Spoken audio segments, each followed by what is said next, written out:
Welcome to Lancashire Business Stories, the podcast that does exactly what it says on the tin. I'm your host, Paul Lim, and every week we're joined by local business owners to talk about their journey into business and how they've grown and scaled their own organisations. We'll talk about some of the challenges they've faced along the way and the successes that they've had in growing their businesses, so you, our listeners and viewers, can learn and apply those same principles into your own business, so you can grow and succeed. If this is the first time that you've watched or listened to the podcast, please hit the subscribe or follow button. Hope you enjoyed the show. Let's get to it. Jo Dyke, welcome to Lancashire Business Stories. Thanks for having me. Oh, it's my pleasure.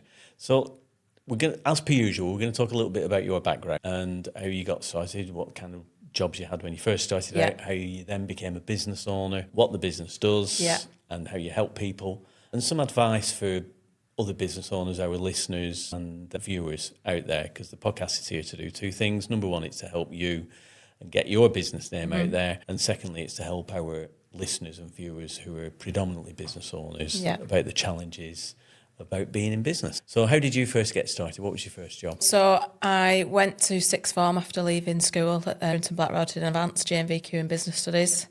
Always wanted to go into the family business, but my dad was very adamant I had to go out in the big wide world first. Started with a pub job behind the bar, doing as many hours as possible to get the pennies in to go out at weekends, and then went working at Martindales in Bolton in the call centre. Phil Martindale's been a family friend for a long time, and it was a very good job to get a grounding for the real world out there. What were you doing in the call centre? Basically answering phones, booking contracts on.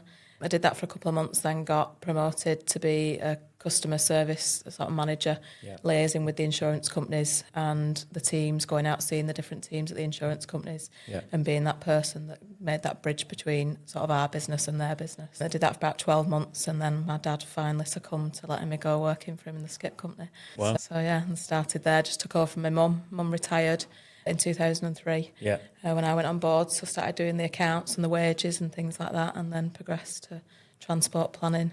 And then my dad eventually retired 5 years later, and I took over from there. It's a big step, isn't it? It was a very big step for a very young, naive 20-something-year-old in a male-dominated world. Right. And did your dad stay involved, or? No, he pretty much jumped on a plane and emigrated to Cyprus. So I run it with my uncle, who was his business partner, so we run it together. Yeah. I always had an intention of wanting to buy the company, but families don't always get on, do they? And we had a few failed buyouts, and I eventually threw my toys out the pram and walked out in November. I think it was November 2015. Okay, and what happened then?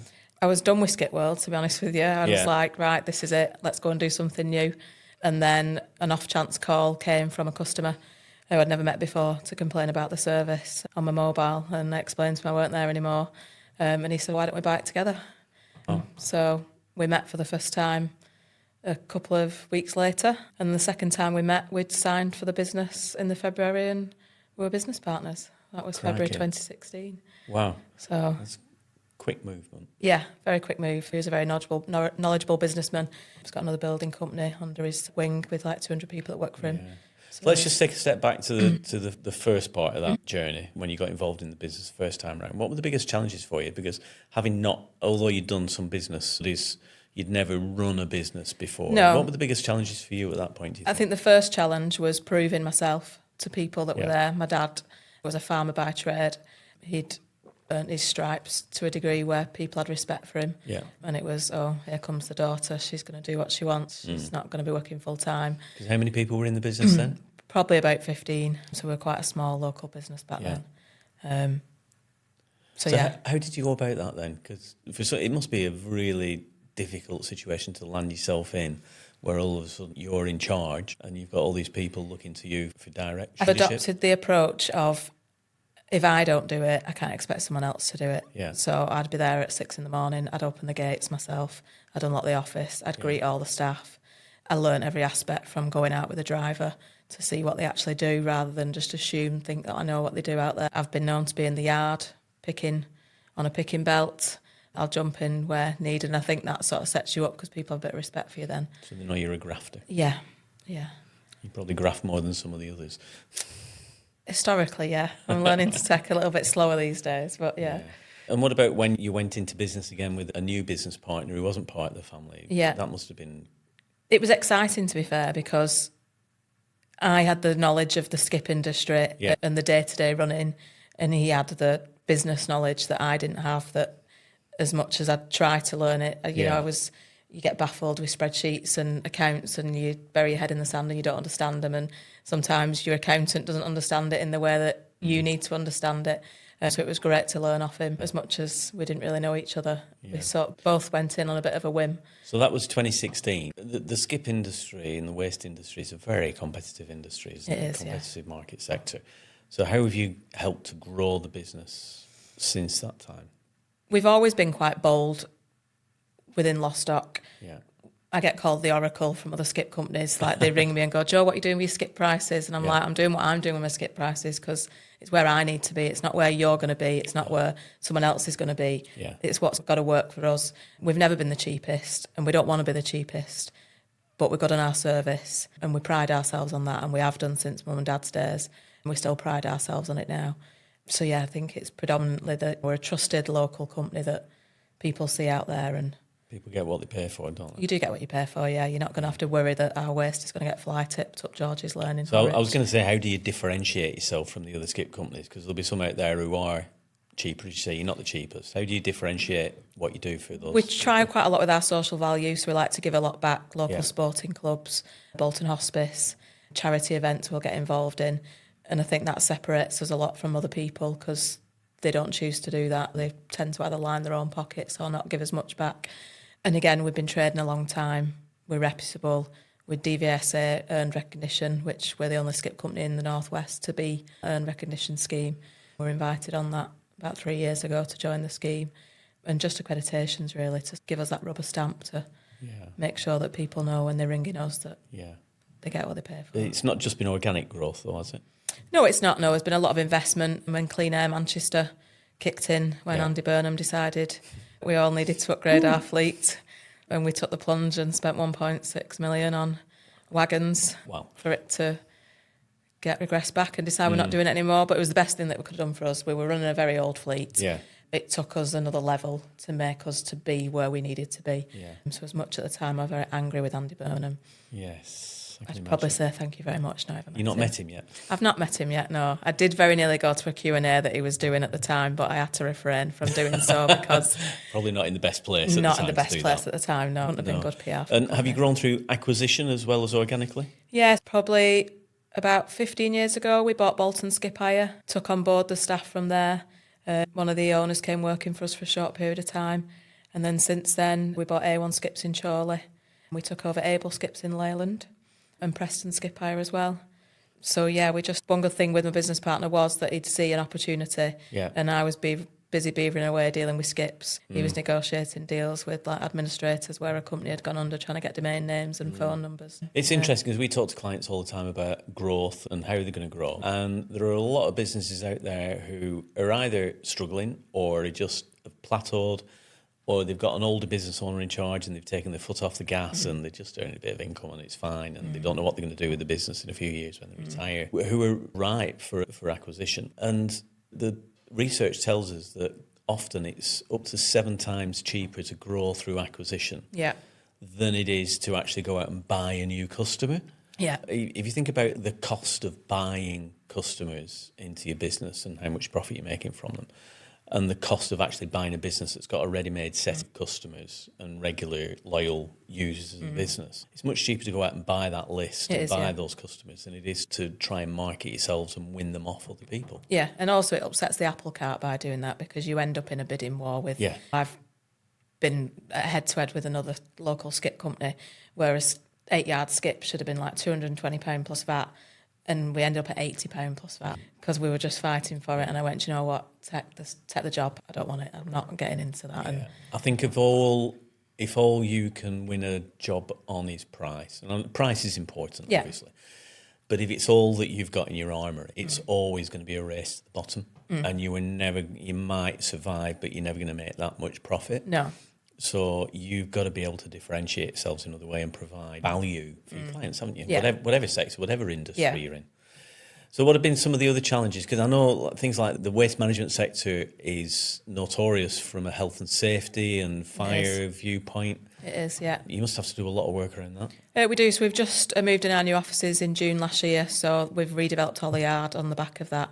So we've kept local concrete firms in business with concrete in the yard, which is very expensive. And we actually had HSE turn up about 6 weeks ago, unannounced, and we got a rubber stamp. They found one small thing that they weren't happy with. Yeah. We rectified it within the day, and we've moved on. Is that what the HSE do? They just turn up? Yeah, they just turn spec? up, same as the Environment Agency. They'll just turn up.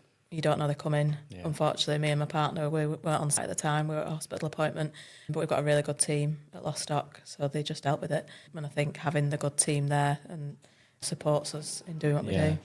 And you've had a bit of a health scare recently as well. Yeah, so all my friends, I think, worried that it'd be something like a heart attack that would take me out from doing 80 hours a week. But unfortunately, in November last year, I had a planned hysterectomy that went wrong. And then 5 months today, I was actually in ICU fighting for my life. Okay. So yeah, I look back at the pictures now of me fast asleep, blissfully unaware what was going on at Skip World. Yeah. If I was looking over myself, I'd have been quite annoyed that I wasn't there dealing with the day-to-day running of things. But yeah, it's learnt me to slow down. Yeah.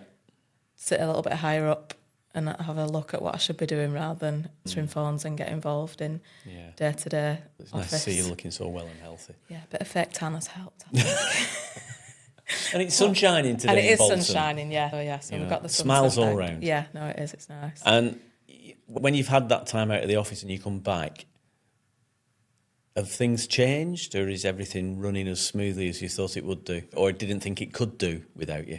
I didn't think it could do. I was a bit of a martyr. I always had to be there, to be the first one in, last one out. Yeah. Today I went in at 10. I'm here today. This is not something I'd commit to because I wouldn't have time to do it. Yeah. So what's changed in your head then around that? Because often we talk to business owners and a lot of the time it's around mindset challenges they have rather than actual, how do I do this or how do I do that? It's what's going on in the head that stops them moving forward. So what's changed for you, do you think? I think it was the near-death experience that life's too short. What are we doing it for? But I've also got the weight of I've got 55 staff members that have all got bills to pay, and they've been amazing over the last 4 or 5 months. And I think the hard work that we've put in the last nearly 25 years has shown just in the way that they've all got on with it in the last 5 months. You should give them all a shout out, really. Yeah, they've they've been amazing. They have really been amazing. We got a pizza van in last Thursday to get them all Why dinner. didn't you invite me to your office last Thursday then? Sorry, Paul. Yeah, they all got an Easter egg last Thursday, and we had a Fratelli's came in to give them all the dinner, which was nice. And you've had some changes within the business with your business partner relatively recently as well, haven't you? Yeah, Tim, who came on board with me in 2016, offered me the opportunity in September last year to buy his shares. So in the business, I was Miss 49% and he was Mr 51%, which at the time, I didn't want to be the lesser shareholder, but I understand that someone's got to have the upper hand. Yeah. And in the past, with family, when my dad and my uncle were 50-50, it proved that it can be challenging, can't it? Yeah, you can't make a decision and someone's just got to be the one that holds their hand up and says, no, this is what's happening. I think shareholder agreements in general for businesses are really important. It's another salutary lesson for a lot of business owners who don't put something into place when there's more than one of them. Yeah. Particularly family firms, because you never know what might happen. No, you don't. And you never know what's going to happen to your shares as a result of that, and who's got the decision-making power, and it can kill some businesses. Yeah. The challenges that you have and the uncertainty around. So I think it's really important that everybody knows where they stand. Yeah, with me being ill as well, that just went to show that if I was the only person in charge, I was the only person on the bank apart from Tim, no one would have got paid. The company would have gone under as a result of us being a bit naive to emergency planning and disaster planning. Yeah. So that's made us put things in motions with power of attorneys and things like that. So so he did ask if I wanted to hold off from buying him out. With recently being ill, but I was like, no, let's just crack on. You sound like you're a very determined person. A lot of the ICU nurses said that, to be fair, and actually my ICU diary, they've actually wrote that I seem a very determined person, so I think I did quite well for that to come across while I was in there. So yeah, the deal went through last week, so I'm now 100% shareholder of the business. Congratulations. Think you. Just say that again. 100% shareholder of Lostock Skip Hire. How does that make you feel? Proud. It's nice my parents are around still to see it. Again, I think they were quite worried about the hours I were doing back in the day. Although my dad does mock me now, you're not bothering going to work today, because as far as he's concerned, if you're not there, you're not working. Yeah. Whereas obviously your laptop's always on, your phone's always on. But no, it's nice. It's a nice feeling, and I'm excited. I think for me, the one thing that I keep reminding business owners of, and some of them forget this, and they wear working 80 hours a week as a badge of honour, is that a business is there to give you more life. Yeah. Rather than, it's not meant to be you giving your life to the business. No. Otherwise, what's the point? You can have 30 years of experience, but if you've just got 1 year of experience 30 times, what have you really done with your life? Yeah. You've just earned a salary on a job rather than owning a business. Yeah. And your other half works in the business as well? He does, Adam. So me and Adam have been together, I sound awful now because I'm not quite sure, it is about 25 years. Sorry, Adam. Yeah, sorry, Adam. He won't know either, so I'm lucky if he knows my birthday. So he's from a car sales background. Right. So we met in Atlantis many moons ago in Bolton. Wow. And he came on board. It was Tim who got him on board with his sales experience. Again, we became guilty of buying work. We got a bit of loggerheads with local skip companies. They stole one customer. Adam would steal a bigger one. Until eventually we called a bit of a truce. Yeah. And now he runs the yard. He's like operations director now. And luckily we'd get on really well. Yeah. So. And do you have a proper management team in place We've in terms got of structure? we've got Martin, who's our commercial manager. So he came on as predominantly to be a commercial manager, again to take over dealing with customers from Adam because he was running the yard. Yeah. He quickly got changed into being a transport manager. Our transport manager left, and yes, I only give you so long with grace to run without a transport manager. So Martin was thrust onto a transport manager course, which he was thankful for at the time for us investing in, but by the time he'd finished it, he realised actually how difficult it was to pass. What have I let myself in Yeah, for? and then the last skip company that we bought, Taylor Brothers from Bolton, Ian, one of the owners, still works for us, so he runs the transport side of things. And everyone just mucks in and gets on with it. Yeah. In a lot of companies, they seem to have issues with drivers at loggerheads with the office because the office are dishing out the work, and then the drivers bring the waste in, and then the yard staff are angry because there's too much waste coming in. But we all just get on with it because we've all got our own little battles in each department. But we've all got it It's together. interesting because we talked about acquisition earlier on and being a really profitable way to grow your business. But you can acquisition also brings you growth through additional expertise that you can bring into the business as well. Yeah. And you've proved that yourself. Yeah, one of our drivers, Derek, he's been with us since we bought Bolton Skip Hire all them years ago. And bless him, I work every other Saturday morning now, and he meets me at the gates at 6 a.m. to help me with the gates so that I don't have to get them on my own. And make sure I'm all right and keeps a checking on me. Yeah. So what's the future then for Lostock Skip Hire? I think with the current issues that we've got with fuel, is survival at the moment. A lot of good companies, news overnight then. As we're recording this, there's been a 2-week ceasefire in the Middle East war. Hopefully a lot of these fuel companies that are profiteering, because we were paying more for fuel. How long's the fuel been in the country? But it went up overnight for us. Yeah. So, how much did it go up by for you guys? It's costing us an extra £2,000 a week at the moment. Wow. Which we're absorbing, but I'm not sure how long we can absorb that for. To get a slot to deliver the fuel, they would give you a slot. Yeah. And only once they put it in your tank, they would give you the price on it. Yeah. And it was just for a rough idea, give us a rough idea of what your weekly fuel bill is. About £12,000 a week. Okay. I complained when I filled my car up last night for 50 quid. Yeah. We're looking at ways at the moment. We're forecasting to see where we can try and save in other areas to try and absorb that cost. Because they're not allowing you to hedge, are they, at the moment? They're not allowing you to buy your fuel in advance or anything like that. No. Whereas you can look at that. Yeah. So a lot of companies have put a fuel levy on, but I think we'll just probably have to put it into a skip increase, and the national minimum wage has obviously gone up as well, so that's hit us as well. So if we look past the really short-term challenges in terms of increased costs, what are the growth opportunities for you? Where do you want to see the business in 3-5 years? It'd be great to grow. From a beach in Barbados? I did ask my surgeon the other day when I was at the hospital, because I've got more surgery, do you think I'll be on a beach in Thailand for Christmas? And he wasn't too sure. No, I heavily much want to be involved, still want to be there. Yeah. I'm only 43, although someone asked me if I was 53 the other day. How very dare they? Yeah, I know. No names. They are still alive. So I just get our heads down, I think, for the next 5 years and see where we can grow with the business. We've just got a new waste service that we're launching next week, like a man and van collection. So you can book online for a sofa collection. Yeah. There's a lot of people out there that are doing it and not doing it right and fly tipping it. So I'm hoping with the backing of Lostock's name behind it, that'll be the next avenue that we can go down and grow a little bit through that. And do you see a time when you get to the stage where you go, I've had enough now? I don't see it at the moment. Have you you thought about succession plans? Have you got other family? Because you took over from your dad. Yeah, there's no children. We've just got a dog and 12 chickens at home. So none of them will be taking on the No, business. and there is some days where you do think, what am I doing it for? But I just hope at some point the name can carry on in one way or another, whether that is with management running it and me being on a beach in Barbados, or... Sounds like a good plan. It does sound like a good plan. I'd say so. Should we talk a little bit about you from being in business perspective as a woman? Because you're in a pretty male-dominated industry. Yeah. But particularly the waste sector is very much male-dominated. Yeah. How much has that had an impact on you in terms of your career growth and running the business? I wouldn't say I've had it easy, but I think that coming on board all them years ago and getting your teeth stuck into it and doing all them jobs that people think that you don't want to do and proving your worth sort of helps. We have female drivers, we've got women in the office, we have women working in the yard as well. And there are other local skip companies that are led by women, which is really nice to see. But again, it is a male-dominated world, and you do go to meetings sometimes and you sit around a table and people will look to see who you are, or they assume because you're called Joe that you're Joe with an E, and they're surprised to hear a female voice on the end of the phone, or that you're a female sat in front of them.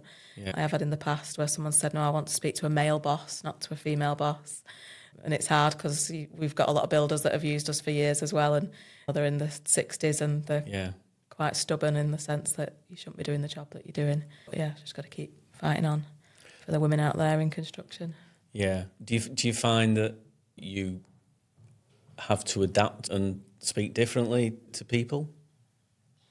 Not as much these days. We used to struggle quite a lot with comments that shouldn't come across from drivers and from the older staff, where they would come out with terms that they think's acceptable, which a HR team would have a meltdown with. Luckily, our HR team was my other half at the time, so a quiet word with them all.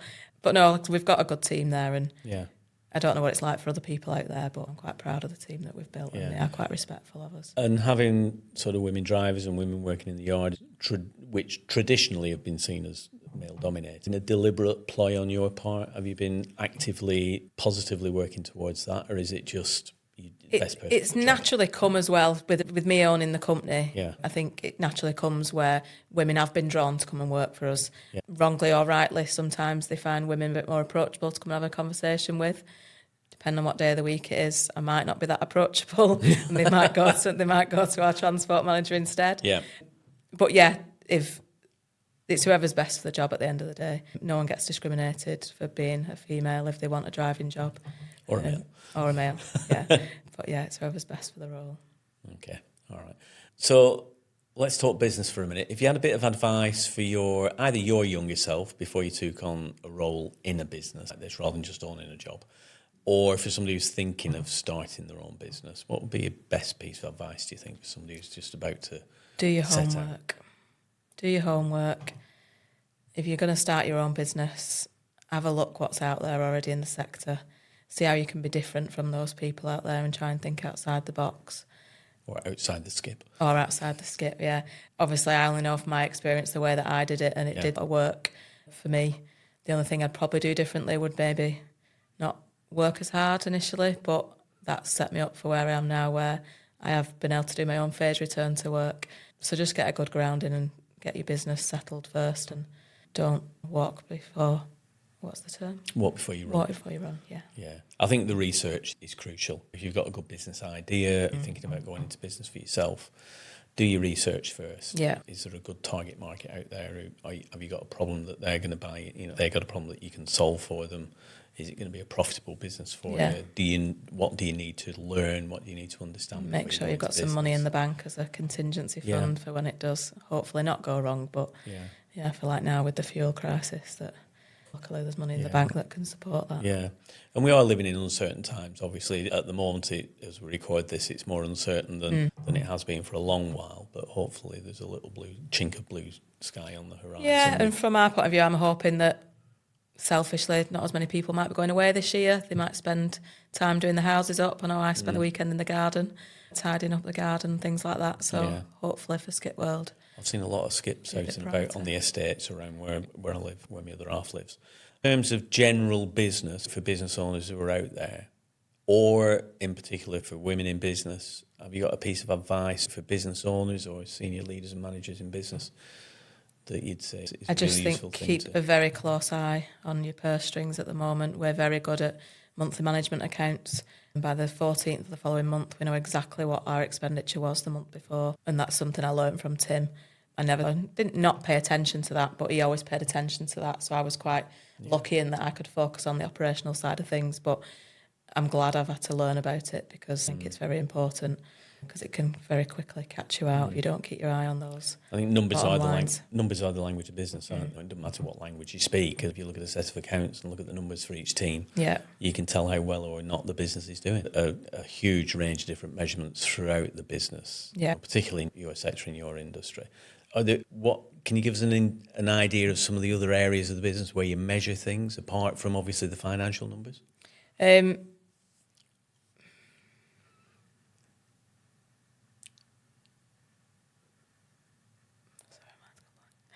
Sorry. That's all right. Let me phrase that question in a different way. We'll call that bit out. Sorry. Blame the man. So we're talking. I'm just thinking about things like so the weight of stuff coming into the yard, the stuff that you can then resell on, the amount that's got to go to waste, or the amount you're going to pay for it to go into waste, rather than the stuff that you can sell on. We've got a big issue we've got of the weight of waste is that our yard's open. So as soon as the waste gets wet, it costs a lot more to get rid of. We are looking at the moment of maybe putting a covered area up to store the waste in. Yeah. But the downside of that is, I'm sure in the news, a lot of battery fires. Yeah. Waste doesn't like being kept in tight spaces. Yeah. It gets warm. The more pressure you put on it. Yeah, and it soon goes up. So this year we're going to invest in heat-sensitive cameras, and then we can sleep at night a little bit easier knowing that when we get there in the morning it's still going to be there.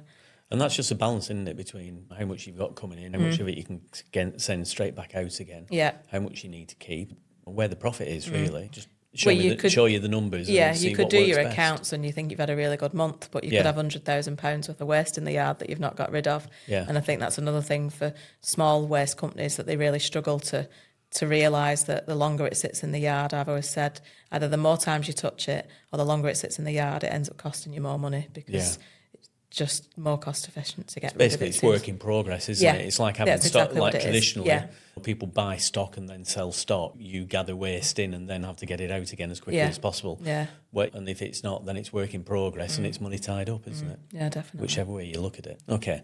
You've been quite lucky in that you've had some good people around you as you've been growing up with your dad and your business partner, and you did a business studies course as well. Are there any particular books, any podcasts, any people that you follow on social media, anybody else that you'd refer other business owners to in terms of things that you've learned or have been useful for you over the years? So I've followed Michaela Wayne from Bolton for quite a while, since her apprentice days. She does use skips, which is very nice. She keeps trying to get me to the construction awards in London, which maybe one year I will take time out and go. So I think she's great for women in business. She's a great advocate for that. And probably the Mel Robbins book. I used to be a bit of a nightmare at getting caught up on what everyone else was doing. And now I just sit there whenever something's annoying me or it gets the better of me, and I just sit and think, just let them get on with it. Yeah. You do you and let everyone else get on with what they're doing, because you can't control it. No. But and I've got a bit more time on my hands. Hopefully we'll delve into a few more books and podcasts while I'm out on my daily walks. There's a few on there for you to choose from. Yeah, I might be borrowing a few off them from your shelf, Paul, and taking them back to the office. Yeah, we're becoming a lending library, I think, at the moment. How do people get in contact with you or with Lostock Skip Hire then? So you can book online through our website, lostockskips.co.uk. Got a really good booking system. Over the weekend, we actually had quite a lot of sales over Easter weekend, so we were closed. But I think we took something like £40,000 of the sales over the weekend while we were shut. So we have our money coming in while you... Yeah, because we always diced with opening over Easter weekend, but that reminded me that we don't need to, and everyone can have a well-earned break. Yeah. Or give us a call on the office number, 698153. We've got a team of ladies and gents there that are very keen to answer your calls, and they're all very friendly. And there's no AI answering the phones in our office. And are you active on LinkedIn or any other social platforms? Yes, so we are on all socials, Facebook, Instagram. I'm on LinkedIn. That's one of my things I need to do this year, is get better at that. So I need to take that under my wing and be a bit more proactive on social media. Amazing. Yeah. Joel, thank you very much for taking the time to come and Thanks for see having us. me. I've really enjoyed it. Thanks for having me, Paul.